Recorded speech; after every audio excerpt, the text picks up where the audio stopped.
નમસ્કાર વિદ્યાર્થીઓ, હું હર્ષદ પ્રજાપતિ, આપના ગણિત વિષયના શિક્ષક. વિદ્યાર્થીઓ, આ વિડિયો લેક્ચરમાં માર્ચ 2024માં ગણિતની પરીક્ષા લેવાઈ હતી, બેઝિક ગણિતની પરીક્ષા, એનું તમને સોલ્યુશન વિભાગ એનું કરાવીશ. અહીંયા વિદ્યાર્થીઓ લખેલું જ છે માર્ચ 2024 બેઝિક પરીક્ષાનો કોડ તમને 18 નંબર છે વિદ્યાર્થીઓ. હવે તો પેપર આ આખું પેપર વિદ્યાર્થીઓ બોર્ડની પરીક્ષાનું પેપર છે. તમારે આ રીતનું પરીક્ષાનું પેપર આવશે.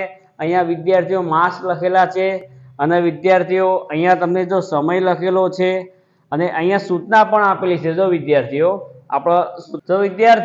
અહીંયા સૂચના પણ આપેલી છે.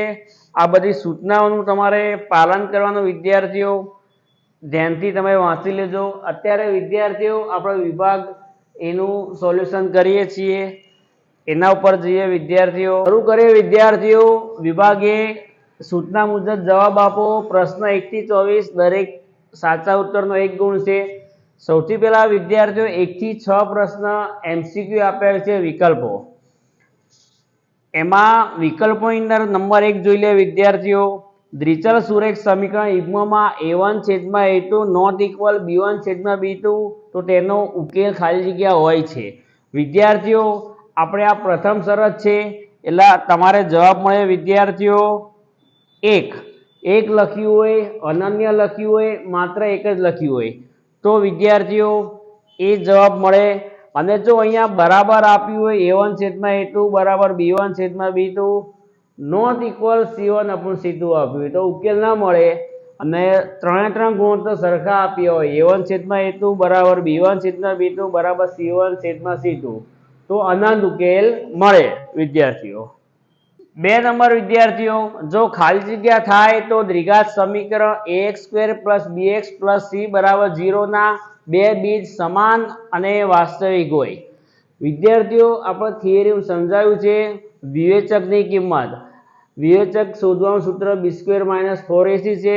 સમાન વાસ્તવિક બીજ મળતા હોય તો વિવેચકની કિંમત 0 મળે એટલે તમને વિદ્યાર્થીઓ જવાબ મળે b² - 4ac બરાબર 0. જો એવું કીધું હોય દ્વિઘાત સમીકરણ એક પણ બીજ ન મળે તો વિદ્યાર્થીઓ <0 મળશે, b² - 4ac <0. એવું કીધું હોય બે ભિન્ન વાસ્તવિક બીજ મળે તો b² - 4ac <0 મળશે. આગળ વિદ્યાર્થીઓ 3 નંબર છે. કોઈ સમાંતર શ્રેણી 4, 10, 16, 22 માટે સામાન્ય તફાવત d શોધો. વિદ્યાર્થીઓ સામાન્ય તફાવત d શોધવો હોય તો આપણે ક્રમિક પદોનો તફાવત લેવાનો. અહીંયા વિદ્યાર્થીઓ a2 10 છે, a1 4 છે. વિદ્યાર્થીઓ d શોધવું હોય તો આપણે a2 - a1 કરો છો. a2 માં વિદ્યાર્થીઓ 10 મૂકો, અહીંયા 4 મૂકી દો એટલે વિદ્યાર્થીઓ સામાન્ય તફાવત તમને કેટલો મળી ગયો 6. એટલે વિદ્યાર્થીઓ તમને અહીંયા C જવાબ મળી ગયો 6. આગળ વિદ્યાર્થીઓ બિંદુઓ 4 નંબરનો પ્રશ્ન. બિંદુઓ 0, 5 અને -5 અલ્પવિરામ 0 વચ્ચેનું અંતર ખાલી જગ્યા છે. વિદ્યાર્થીઓ અંતર સૂત્ર અહીંયા વિદ્યાર્થીઓ આના તમે x1 કહી દો, y1 કહી દો, x2 કહી દો અને આને y2 કહી દો. આપણે વિદ્યાર્થીઓ અંતર સૂત્ર આવું તમે શીખેલા છો. x1 - x2 નો વર્ગ પ્લસ y1 - y2 નો વર્ગ. હવે વિદ્યાર્થીઓ x1 માં 0 લો, વચ્ચે માઇનસ, x2 માં વિદ્યાર્થીઓ માઇનસ છે તો અહીંયા પ્લસ કરી દેવાનો કૌંસની બહાર વર્ગ. y1 માં વિદ્યાર્થીઓ 5 લો, y2 માં વિદ્યાર્થીઓ 0 લેવાનો. હવે વિદ્યાર્થીઓ 0 + 5, 5 નો વર્ગ 25. અહીંયા વિદ્યાર્થીઓ 5 માંથી 0 ગયા એટલે 5 નો વર્ગ 25 મળ્યા વિદ્યાર્થીઓ. તો વિદ્યાર્થીઓ અહીંયા તમને મળી ગયા ab² કેટલા મળ્યા 50. હવે વિદ્યાર્થીઓ આનું વર્ગમૂળ લેવાનું. 50 ના વર્ગમૂળ નીકળે એવા ભાગ પાડવાના વિદ્યાર્થીઓ. આ જ પડી જાય 25 દુ 50. હવે વિદ્યાર્થીઓ બંને બાજુ વર્ગમૂળ લો. ab² નું વર્ગમૂળ ab મળ્યું, 25 નું વર્ગમૂળ 5 મળ્યું, પણ આ બેનું વર્ગમૂળ મળતું નથી.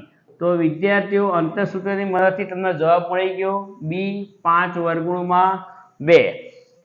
આગળ વિદ્યાર્થીઓ 5 નંબર છે sec square minus tan square sec square theta minus tan square theta બરાબર ખાલી જગ્યા. વિદ્યાર્થીઓ આ તો ત્રિકોણમિતિય નિત્યસમનું સૂત્ર જ છે. આનો જવાબ વિદ્યાર્થીઓ કેટલો મળશે? 1 મળે. હવે આગળ વિદ્યાર્થીઓ 6 નંબર છે કોઈ માહિતી માટે x બાર બરાબર 25 z બરાબર 25 તો m બરાબર ખાલી જગ્યા. વિદ્યાર્થીઓ મધ્યસ્થ બહુલકમાંથી જો બેની કિંમત સરખી આપી હોય તો ત્રીજાની કિંમત એ જ થાય. એટલે આ x મધ્યક 25 છે, બહુલક 25, તો મધ્યસ્થનો જવાબ પણ વિદ્યાર્થીઓ 25 જ આવે. અને જો તમારે ગણતરી કરીને જોવું હોય વિદ્યાર્થીઓ તો આમાં તમે કિંમત મૂકી દો તો પણ તમારો જવાબ કેટલો મળશે? 25 જ મળશે. આગળ વિદ્યાર્થીઓ હવે ખાલી જગ્યા છે કૌંસવાળી વિદ્યાર્થીઓ 3 + 2 વર્ગમૂળ 5 એ ખાલી જગ્યા સંખ્યા છે. વિદ્યાર્થીઓ અહીંયા 5 નું વર્ગમૂળ નીકળતું નથી. વર્ગમૂળ ના નીકળે એ સંખ્યા કેવી કહેવાય? અસમય સંખ્યા કહેવાય. એટલે અહીંયા જવાબ શું મળે વિદ્યાર્થીઓ? અસમય જવાબ. 8 નંબર છે વિદ્યાર્થીઓ 4x² - 3x - 7 ના શૂન્યોનો સરવાળો ખાલી જગ્યા છે. સૌથી પહેલા વિદ્યાર્થીઓ x² નો સહગુણક a બરાબર 4 લખી દો. x નો સહગુણક b કહેવાય, b બરાબર -3. અચળ પદ c લખી દો વિદ્યાર્થીઓ, એમાં -7. શૂન્યોનો સરવાળો શોધવાનું સૂત્ર વિદ્યાર્થીઓ તમે આવું શીખ્યા હતા આલ્ફા પ્લસ બીટામાં -b/a. આ માઇનસ સૂત્રના b એટલે કૌંસમાં લખીએ વિદ્યાર્થીઓ -3 અને a એટલે કેટલા? 4. હવે વિદ્યાર્થીઓ અંશમાં સરખી નિશાની છે, ગુણાકાર પ્લસમાં અને છેદમાં 4 એમને. તો વિદ્યાર્થીઓ તમને અહીંયા જવાબ મળી ગયો 3/4. 9 નંબર એક સિક્કાને 3 વખત ઉછાળો મળતા શક્ય તમામ કુલ પરિણામોની સંખ્યા જણાવો. વિદ્યાર્થીઓ સિક્કો તમે 1 વખત ઉછાળો તો 2 પરિણામ મળે. સિક્કો તમે 2 વખત ઉછાળો, અહીંયા 1 વખત ઉછાળો તો 2 પરિણામ, સિક્કો 2 વખત ઉછાળો તો 2 એટલે 4 પરિણામ મળી ગયા. સિક્કો અહીંયા વિદ્યાર્થીઓ 3 વખત ઉછાળવાની વાત છે તો 2 એટલે 2 નો ઘન કેટલો જવાબ મળે? 8. એટલે વિદ્યાર્થીઓ અહીંયા તમને જવાબ કેટલો મળી ગયો? 8. આગળ જો વિદ્યાર્થીઓ 10 નંબર તમને આપ્યો છે. 10 નંબર વિદ્યાર્થીઓ tan θ × cos θ. વિદ્યાર્થીઓ tan અને cos એકબીજાના શું છે? વ્યસ્ત છે. તો વ્યસ્ત સંખ્યાના ગુણાકાર કેટલો મળે વિદ્યાર્થીઓ? 1. એટલે આનો જવાબ કેટલો મળે વિદ્યાર્થીઓ? 1 મળે. વર્તુળને વધુમાં વધુ ખાલી જગ્યા સમાંતર સ્પર્શક હોઈ શકે. વિદ્યાર્થીઓ એક વર્તુળ તમે દોરો, એના સ્પર્શક તમે કેટલા સમાંતર મળે? વધુમાં વધુ 2. ધારો કે તમે અહીંથી એક વર્તુળ દોરી દો, અહીંયા એના તમે અહીંથી એક સ્પર્શક દોર્યો હોય તો સામે એને સમાંતર, સામેની સાઈડ બીજો સમાંતર સ્પર્શક મળે. આ રીતે જ તો વિદ્યાર્થીઓ એક વર્તુળે વધુમાં વધુ કેટલા સમાંતર સ્પર્શક મળ્યા કહેવાય? 2 મળ્યા કહેવાય. આગળ વિદ્યાર્થીઓ 12 નંબર છે -2 -3 0 1 3 2 7 નો મધ્યસ્થ ખાલી જગ્યા છે.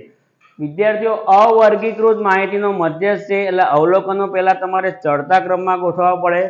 ચડતા ક્રમમાં કે ઉતરતા ક્રમમાં ગોઠવવાના. સૌથી પહેલા ચડતા ક્રમમાં ગોઠવીએ વિદ્યાર્થીઓ તો સૌથી પહેલા નાની સંખ્યા આમાંથી જો વિદ્યાર્થીઓ -3, પછી -2, પછી એના પછી વિદ્યાર્થીઓ 0 આપ્યો છે, 1 પણ આપ્યો છે, 2 પણ આપ્યો છે, 3 પણ આપ્યો છે અને 7 પણ આપ્યો છે.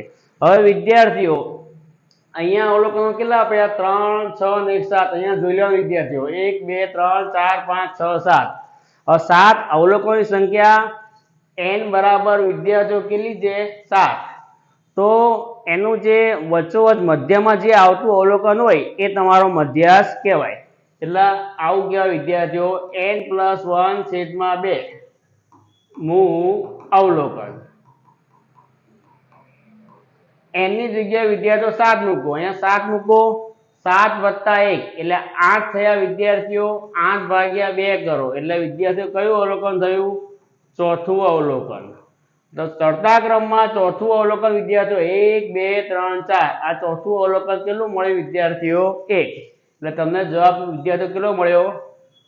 એક જવાબ મળ્યો. હવે વિદ્યાર્થીઓ અહીંયા 17, 23, 29 નો ગુસા ખાલી ગયા. આ ખરા ખોટા આવ્યા વિદ્યાર્થીઓ. હવે પ્રશ્ન 13 થી 16 ખરા ખોટા છે. 17, 23, 29 નો ગુસા ખાલી ગયા છે. વિદ્યાર્થીઓ 17, 23, 29 એ સંખ્યાઓ કેવી છે? અવિભાજ્ય સંખ્યાઓ છે. એટલે અવિભાજ્ય સંખ્યાઓનો ગુસા હંમેશા કેટલો મળે વિદ્યાર્થીઓ? 1 મળે. એટલે આપેલું વિધાન કેવું કહેવાય? સત્ય. કોઈ બહુપદી આકૃતિ આપી છે, y બરાબર p ઓફ x નો આલેખ આપેલ છે. આ કિસ્સામાં p ઓફ x ના શૂન્યોની સંખ્યા 2 છે. હવે વિદ્યાર્થીઓ p જોડે x આપ્યું છે, તો x અક્ષને કેટલા બિંદુમાં છેદે એટલા બહુપદીના શૂન્ય કહેવાય. વિદ્યાર્થીઓ આ આડી લાઈન x અક્ષને ફક્ત એક જ બિંદુમાં છેદે છે, તો એક જ શૂન્ય મળે. અહીંયા શૂન્ય કેટલા સંખ્યા આપે છે વિદ્યાર્થીઓ? 2. તો આપેલું વિધાન કેવું મળ્યું? અસત્ય મળ્યું. જો વિદ્યાર્થીઓ 15 નંબર દ્વિચલ સુરેખ સમીકરણ યુગમાં 2x + 3y = 12 અને 3x + 2y = 18 હોય તો x + y = 5 થાય. ગણતરી કરી દે વિદ્યાર્થીઓ. આ બંને પહેલું સમીકરણ 2x + 3y = 12 એમને રાખો. એની નીચે વિદ્યાર્થીઓ બીજું સમીકરણ મૂકી દો આપણે, 3x + 2y = 18. હવે વિદ્યાર્થીઓ બંને સમીકરણનો આપણે સરવાળો કરો તો અહીંયા 5x મળ્યું વત્તા 5y અને અહીંયા સરવાળો વિદ્યાર્થીઓ કેટલો મળ્યો? 30. હવે આખા સમીકરણમાંથી કોમન 5 નીકળે છે. આખા સમીકરણના વિદ્યાર્થીઓ 5 વડે ભાગાકાર કરી દો. અહીંયા 5 વડે કરો, અહીંયા 5 વડે કરો, અહીંયા 5 વડે કરો. તો વિદ્યાર્થીઓ અહીંયા 5 વડે ભાગાકાર કરવાથી તમને શું મળ્યું? x વત્તા y અહીંયા 6 મળ્યા વિદ્યાર્થીઓ. અને અહીંયા 5 જવાબ આપ્યો છે. તો આપેલ વિધાન કેવું મળ્યું? અસત્ય મળ્યું. 16 નંબર વિદ્યાર્થીઓ અશક્ય ઘટનાની સંભાવના 0 છે. તો વિદ્યાર્થીઓ અશક્ય ઘટના છે તે ઘટના ઉદ્ભવતી નથી અને એની સંભાવના 0 જ હોય તો આપેલ વિધાન અસત્ય છે વિદ્યાર્થીઓ. આપેલ વિધાન કેવું છે? સાચું છે. હવે વિદ્યાર્થીઓ એક માર્ક્સના પ્રશ્નો છે. એ 17 નંબર છે. a 2a 3a 4a સમાંતર શ્રેણી છે કે નહીં ચકાસો. તો વિદ્યાર્થીઓ a માં a ઉમેરો, 2a માં a ઉમેરો, 3a પાછળ a ઉમેરો, 4a. તો વિદ્યાર્થીઓ સમાંતર શ્રેણી તમને દેખાય જ છે. અને ના હોય તો તમારા વિદ્યાર્થીઓ આ રીતે a2 - a1 શોધો, a3 - a2 શોધો. સામાન્ય તફાવત સમાન મળવો જોઈએ. અહીંયા વિદ્યાર્થીઓ 2a માંથી a બાદ કરો, 3a માંથી 2a બાદ કરો, તો વિદ્યાર્થીઓ સામાન્ય તફાવત સમાન મળે છે. તો આપેલ શ્રેણી સમાંતર શ્રેણી છે. 18 નંબર વિદ્યાર્થીઓ વર્તુળની અંદર આવેલા બિંદુમાંથી વર્તુળને કેટલા સ્પર્શક મળે? તો વિદ્યાર્થીઓ આ એક વર્તુળ આપણે દોરી દઈએ. કેન્દ્ર છે, અંદર વિદ્યાર્થીઓ કોઈ એક બિંદુ આવેલું છે, એમાંથી તમે સ્પર્શક દોરવા જાઓ તો એ સ્પર્શક વિદ્યાર્થીઓ નથી મળતો. એ શું મળી જાય છે? છેદિકા બની જાય છે. તો છેદિકા બને તો સ્પર્શક મળે નહીં. એટલે સ્પર્શકની સંખ્યા શું મળે? 0 મળે. એક પણ સ્પર્શક મળે નહીં. વિદ્યાર્થીઓ આગળ છે પાસાને એક વખત ઉછાળતા 6 નો અંક ન મળે લખ્યું છે વિદ્યાર્થીઓ. શું મળી છે? ન મળે. એક પાસો ઉછાળો તો વિદ્યાર્થીઓ તમને 1 થી 6 અંકો પાસા પર મળવાના. એટલે કુલ પરિણામો વિદ્યાર્થીઓ તમને કેટલા મળવાના? 6. એ ક્યાં આવવાના? છેદમાં. 6 નો અંક ના મળે તો 6 નો અંક લેવાનો નહીં. એનો અર્થ કે 1 થી 5 અંક લેવાના. એટલે 5 ના છેદમાં 6 જવાબ વિદ્યાર્થીઓ તમને અહીંયા મળી જાય. આગળ વિદ્યાર્થીઓ 20 નંબર છે. પ્રથમ 11 પ્રાકૃતિક સંખ્યાઓનો મધ્યક શોધો.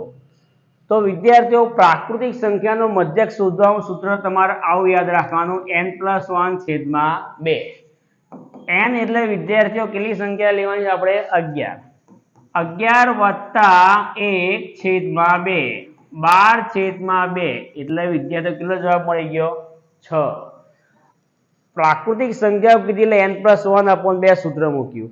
જો અયુગ્મ કીધી હોત તો વિદ્યાર્થીઓ આપણા n લેત.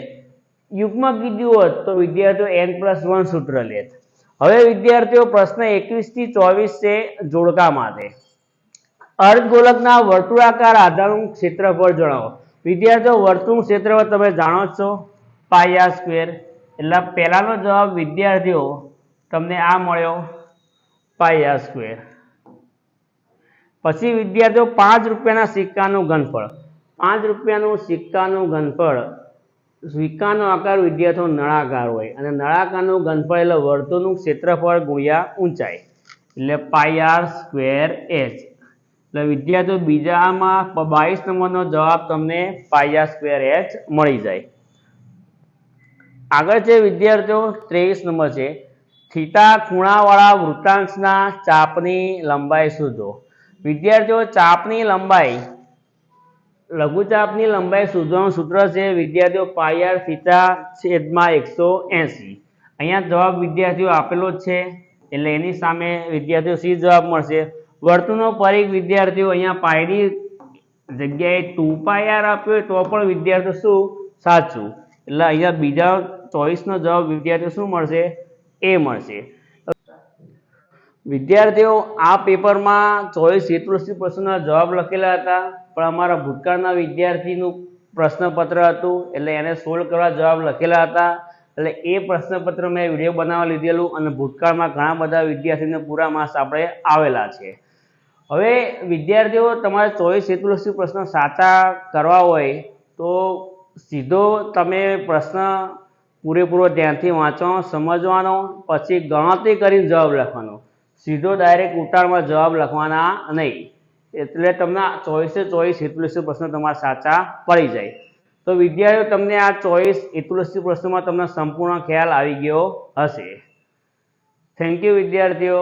જય શ્રી કૃષ્ણ.